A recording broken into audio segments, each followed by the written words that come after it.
I agree with Adam Schefter. I think Carson Wentz wants away from Philadelphia. For a long time, people thought, well, he wants away from Doug Peterson. I think he wants away from the city. I think he wants away from the organization. You know, Greeny, what you do speaks so loudly, I need not hear what you say. And we live in a time frame in society where it's the easiest time ever to make some form of a statement. And Carson's had two opportunities to do that. His first head coach in the NFL was fired. He had the opportunity to post something on Twitter, post something on Instagram saying, you were my first head coach ever in the NFL, and while it didn't work out the way we wanted to for the long run, I'm forever thankful for our time together. Well, then we move on, and they hire a head coach, Nick Sirianni. Another opportunity to make some form of a statement, some form of I'm looking forward to the future, new beginnings, fresh start, excited to work with you, and nothing. For those two reasons, I'm sitting back and going, Carson Wentz doesn't want to be in Philadelphia. Maybe it wasn't as tied to Doug Peterson. It is tied to the organization and what has transpired over the past couple of weeks, or past couple of months. I can tell you this.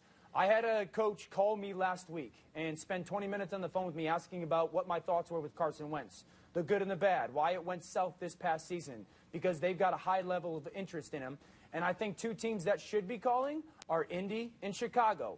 Both of them have win-now defenses, and both of them have some form of a tie in the past with Carson Wentz, being Frank Reich in Indy and John DeFilippo in Chicago. So I agree with it, Shefty. I think it's more likely he gets traded than not. Do you believe he can be fixed? Are you convinced Carson Wentz in the right situation can become the quarterback that we all thought he was on the verge of being maybe as recently as a year ago? There's no doubt about it.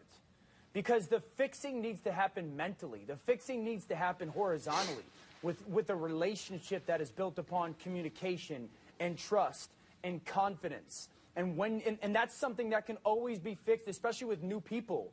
You know, or people that you have a relationship with in the past that was really good, that never soured, that never did go south, that there was never any form of a betrayal or that disconnect. And so, yeah, because the talent is still there. The physical talent does not just go away. And so once he gets with somebody or people that he believes is aligned horizontally with him and that can rebuild that trust and confidence and communication, you're going to see the Carson Wentz from 17, 18, and 19. Absolutely. That is the easiest part of this relationship.